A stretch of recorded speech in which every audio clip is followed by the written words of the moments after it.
In the archives of European folklore lies a tale that predates our modern understanding of childhood disappearances and unexplained behavioral changes in children. What many dismiss as mere fairy tale may contain disturbing parallels to documented cases that continue to baffle investigators today. Before we dive deeper, subscribe to follow our quest for answers. The manuscript was discovered in 1697, tucked within the personal papers of Charles Perrault, the French author whose collected tales would later become foundational texts of children's literature. The document, written in Perrault's distinctive hand, contained detailed notes about a case that had reportedly occurred in the village of Sainte-Marguerite-en, Ouche, deep within the Norman countryside. According to the archive testimonies, the woodcutter's family lived in a modest cottage at the forest's edge, where 7 sons helped their father gather timber for the local mill. The youngest, known only as Little Tom, possessed an unusually sharp intellect despite his diminutive stature. Villagers described him as no taller than a man's thumb, yet capable of solving problems that confounded adults. The first documented incident occurred during the harsh winter of 1694. The family's food stores had dwindled, and the woodcutter made the desperate decision to abandon his children deep within the forest. According to witness statements collected by the local magistrate, Little Tom had somehow anticipated this plan and prepared accordingly. What disturbs researchers is the precision of the child's foresight. Multiple testimonies describe how Tom led his brothers home, not once but twice, using methods that seem to transcend ordinary childhood resourcefulness. The first time, he had scattered white pebbles along the path. The second time, when no stones were available, he used breadcrumbs from the family's meager meal. The breadcrumb trail, however, led to consequences that transformed this tale from simple folklore into something far more unsettling. When the birds consumed the trail, the children found themselves hopelessly lost in a section of forest that local hunters avoided. The trees in that area grew in patterns that defied natural explanation, their branches intertwining to form archways that seemed almost deliberately constructed. It was here that the children encountered the cottage. Village records describe a structure that appeared suddenly, where none had stood before. The dwelling belonged to an elderly woman whose physical description varies dramatically between witness accounts. Some described her as bent and withered, while others claimed she appeared surprisingly youthful despite her apparent age. The woman's behavior exhibited characteristics that modern psychologists might recognize as predatory grooming. She welcomed the starving children with an abundance of food, creating an environment of safety and comfort before revealing her true intentions. According to the testimonies, she planned to fatten the children before consuming them, beginning with the eldest brother. What makes this case particularly disturbing is the systematic nature of the woman's methodology. She had constructed specialized equipment for her purposes, including an oven large enough to accommodate a human body. The precision of her preparations suggests this was not an impulsive act, but a practiced ritual. Little Tom's escape plan demonstrates cognitive abilities that seem impossible for a child of his described age and size.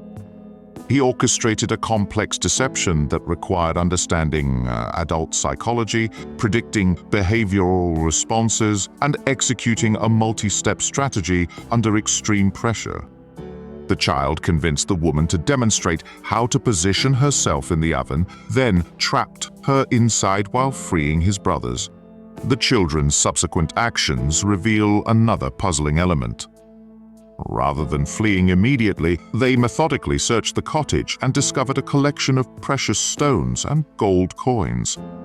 The inventory, as recorded in the magistrate's notes, included gems that local jewelers could not identify and coins bearing symbols that matched no known currency. Upon returning to their village, the children found their parents in a state of profound grief, believing their sons had perished in the forest. The family's sudden wealth from the recovered treasures allowed them to abandon their life of poverty permanently. However, the transformation went beyond mere financial improvement. Villagers began reporting changes in all 7 children, but particularly in little Tom. The boy's intelligence had somehow amplified beyond his already remarkable capabilities.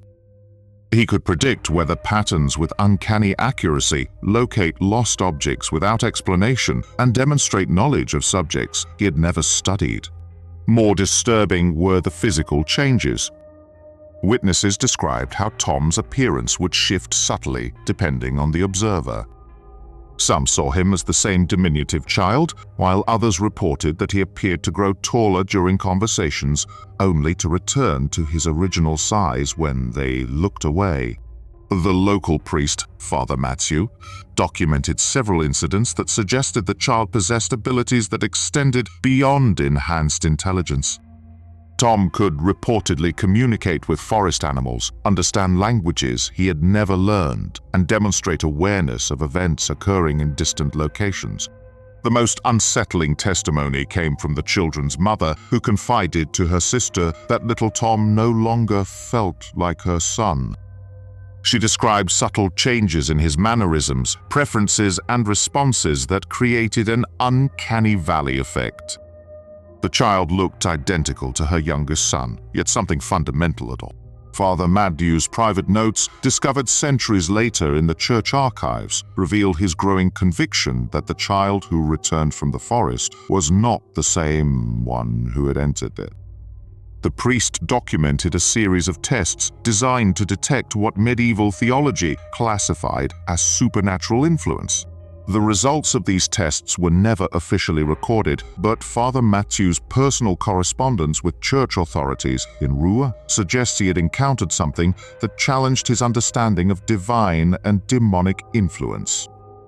The priest described Tom's condition as neither blessed nor cursed, but rather as existing in a state that transcended normal theological categories. The case attracted attention from scholars across Europe, including several who traveled to St. Marguerite et Auch to conduct their own investigations. Dr. Heinrich Cornelius, a German philosopher specializing in occult phenomena, spent 3 months studying the family and documenting his observations. Cornelius's notes described Tom as exhibiting characteristics consistent with what folklore classified as changeling phenomena. The scholar theorized that the child's encounter in the forest had resulted in a fundamental alteration of his essential nature, creating a being that retained the original's memories and appearance, while possessing entirely different capabilities. The most compelling evidence came from Cornelius's linguistic experiments. He discovered that Tom could understand and respond to languages from across Europe, despite never having traveled beyond his village. More remarkably, the child demonstrated comprehension of linguistic structures that predated known Indo-European roots. Physical examinations revealed additional anomalies. Tom's body temperature remained consistently lower than normal human ranges, yet he showed no signs of illness or discomfort. His pulse followed patterns that physicians could not explain, alternating between rapid and slow rhythms without apparent cause. The child's dietary habits had also transformed. While he consumed normal food when observed, family members reported finding him in the garden at night, appearing to absorb sustenance directly from plants and soil. The areas where these incidents occurred showed unusual growth patterns, with vegetation either flourishing beyond normal parameters or withering despite optimal conditions. As Tom reached adolescence, the phenomena intensified rather than diminished. He began creating detailed maps of forest regions that official surveyors had never explored, marking locations with symbols that matched those found on the mysterious coins from the cottage. Several expeditions attempted to verify these maps, but the marked locations seemed to shift, appearing in different positions when search parties arrived. The final documented incident occurred during Tom's 16th year. According to multiple witnesses, he simply vanished during a family gathering, disappearing from a room with no exits while speaking to his parents. An extensive search of the surrounding area revealed no trace of the young man, though several searchers reported finding his footprints leading toward the forest section where the cottage had once stood. The cottage itself had long since disappeared, leaving only a circular clearing where nothing would grow. Local hunters continued to avoid the area, reporting an overwhelming sense of being watched whenever they approached the barren ground. What do you think happened to little Tom during those lost days in the forest?